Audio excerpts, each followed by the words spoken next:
आज का विषय यीशु को अपने नायक के रूप में चुन ले। प्रिय भाइयों बहनों, प्रभु यीशु के मधुर नाम में जय मसीह की। नायक शब्द आते ही हमारे हृदय में विभिन्न प्रकार के प्रश्न व कल्पनाएं आने लगती हैं। ये स्वाभाविक भी हैं क्योंकि हर व्यक्ति को अपना कोई न कोई नायक या अगुआ चाहिए। मसीही समाज में भी इसका बहुत महत्व है। प्रश्न यह है कि हमारा या मेरा नायक कौन है। यदि हम एक अच्छे नायक की खूबियों पर विचार करें तो हम पाएंगे कि यीशु मसीह सर्वश्रेष्ठ नायक थे। क्या कभी हमने अपने जीवन में यीशु मसीह को नायक के रूप में स्वीकार किया है कि नहीं?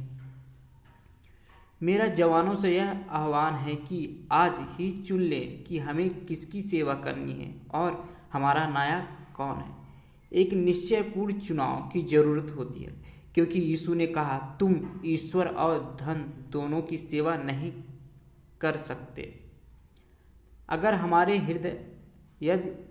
हमारे हृदय मसीह के प्रेम से भरे हैं तो यह प्रकट हो जाएगा कि वे उन मनोवेगों से ज़्यादा सामर्थ्य हैं जो बीते समय में हमें अपने वश में रखते थे, जिनमें फंसकर हमने अच्छे विचारों को अनदेखा किया था और अपनी आत्मा शैतान के प्रलोभनों में फंसाकर उसके हवाले कर दी थी।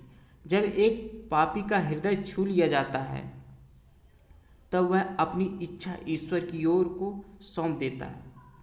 तब वह अपनी इच्छा ईश्वर की इच्छा को सौंप देता है। उसे यीशु में एक बेजोड़ मनोहरता नजर आती है और उनके हृदय उनके वश में हो जाते हैं। परमेश्वर के काम में रुकावटें तो आएंगी, लेकिन भयभीत न हो।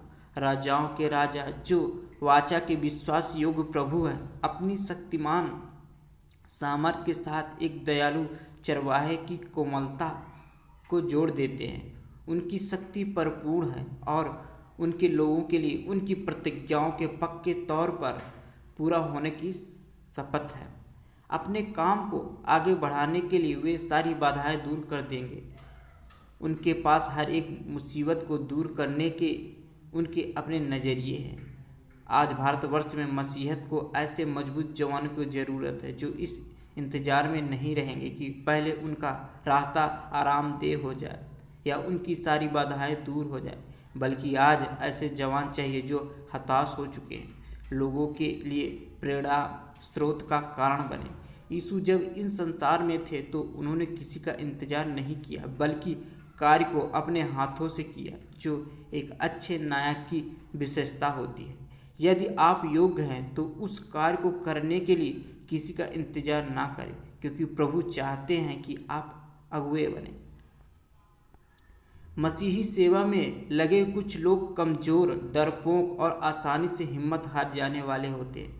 उनमें जोश नहीं होता, उनमें चरित्र के वे सद्गुण नहीं होते जो कुछ करने की सामर्थ्य देते हैं। ऐसी आत्मा और ऊर्जा को उत्साह पैदा करते हैं जिन्हें सफल होना है। उन्हें साहसी और आशा से भरे हुए होना है। हमें उनमें न सिर्फ भीतरी गुण पैदा करने हैं, बल्कि ऐसे गुण भी बढ़ाने हैं जो बाहर काम करें। यद्यपि उन्हें ऐसे कोमल उत्तर देने हैं जो क्रोध को शांत कर दे, फिर भी उनमें बुराई को जीतने के लिए एक नायक जैसा साहस होना चाहिए, जैसे सद्भाव के द्वारा जो सब कुछ सह लेता है। उन्हें चरित्र का ऐसा बल चाहिए जो उनके प्रभाव को एक सकारात्मक सामर्थ्य बना सके।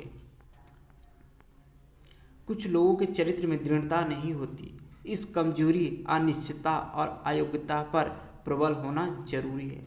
वही लोग सामर्थ्य होते हैं जिनका विरोध किया गया, जिन्हें हैरान परेशान किया गया और जिनका रास्ता रोका गया, लेकिन उन्होंने अपने रास्ते में आई रुकावटों को अपने लिए सकारात्मक आशीषें बना ली। उन्होंने स्वावलंबी होना सीखा। संघर्ष और समस्या ईश्वर में भरोसा करना और ऐसी दृढ़ता सिखाते हैं जो सामर्थ्य को बढ़ाती है।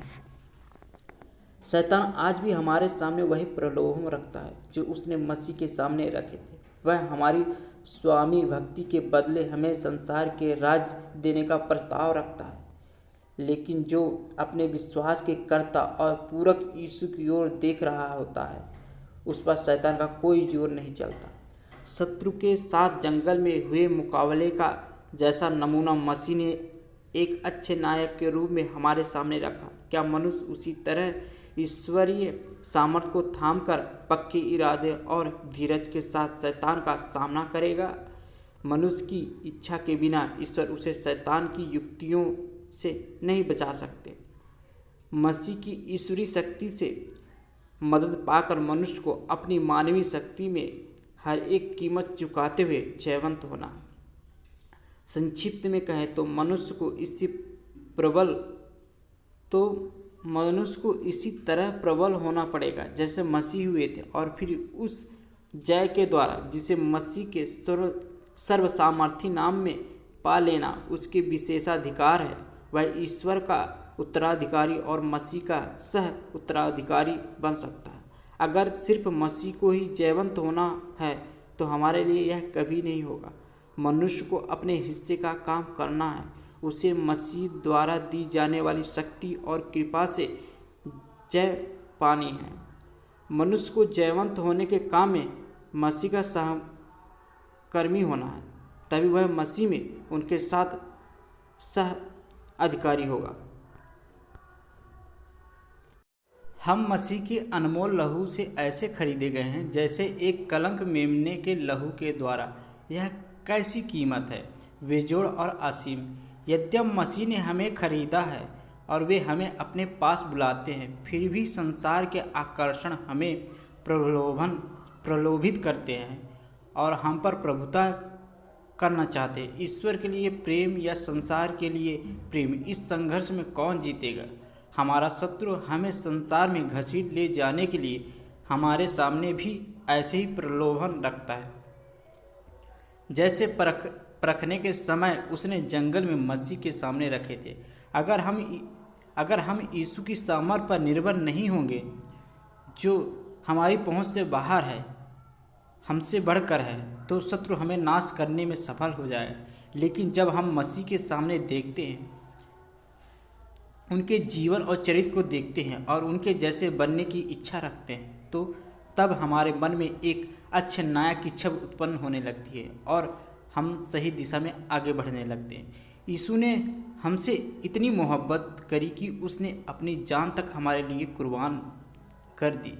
दुनिया के किसी भी नायक ने यह कार्य किसी भी व्यक्ति के लिए नहीं किया जो हमारे प्रभु यीशु ने हमारे लिए किया। चुनाव हमारा है कि हमारा नायक कौन है। प्रभु हम सबको आशीष करे। आमीन। हालेलुया।